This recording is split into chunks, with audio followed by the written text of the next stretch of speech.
ایک حدیث نہ سناؤں آپ کو ابن ماجہ سے، ترمذی شریف میں بھی موجود ہے، مشکات میں بھی موجود ہے۔ حضرت ابو امامہ باہلی رضی اللہ تعالیٰ عنہ فرماتے ہیں کہ نبی پاک علیہ السلام نے میرے سامنے یہ الفاظ بیان کیے، اور یہ ذرا الفاظ دیکھیے حضور کے کس طرح کے ہیں۔ حضور فرمانے لگے، میرے دوستوں میں سب سے زیادہ میرے نزدیک قابل رشک وہ مومن ہے جو ذرا ہلکا پھلکا سا ہوتا ہے، اس پر ذرا ذمہ داریوں کا بوجھ کم ہوتا ہے، جس کا دائرہ زندگی ذرا محدود ہے، ہلکا ہے، بہت زیادہ اس نے اپنے اوپر بوجھ نہیں ڈالے۔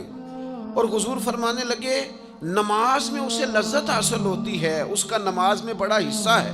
فرمایا اپنے رب کی عبادت کرتا ہے تو خوبی کے ساتھ کرتا ہے، اپنے اللہ کی فرما برداری کرنا یہ اس کا ترہ امتیاز ہے، یہ بندہ قابل رشک ہے۔ اور حضور فرمانے لگے، وہ جو کچھ بھی کرتا ہے نا، کرتا چھپ کے ہے۔ یہ قابل رشک مومن کی حضور علامتیں بیان کر رہے ہیں۔ فرماتے ہیں وہ بندہ گمنامی میں رہتا ہے، چھپا ہوا رہتا ہے، اٹھ بلے آ چلو تھے بسیے جتے وس دینی سارے ینے، نہ کوئی ساڈی ذات پچھانے نہ کوئی سانو منے، چھپا ہوا رہتا ہے۔ اور حضور فرماتے ہیں یہ قابل رشک ہے جس کی طرف انگلیوں سے اشارہ نہیں کیا جاتا۔ وہ حضرت جا رہے ہیں، وہ چودھری صاحب جا رہے ہیں، وہ دیکھو فلاں گیا، انگلیوں سے لوگ اشارہ نہیں کرتے، قابل رشک مومن ہے۔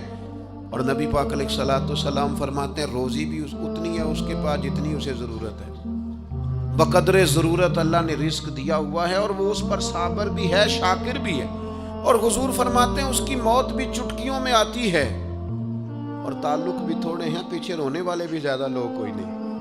یہ بندہ جو چھپا ہوا ہے، یہ جو گمنام سا ہے، وہ شہرت سے بچنے والا پیچھے پیچھے رہتا ہے۔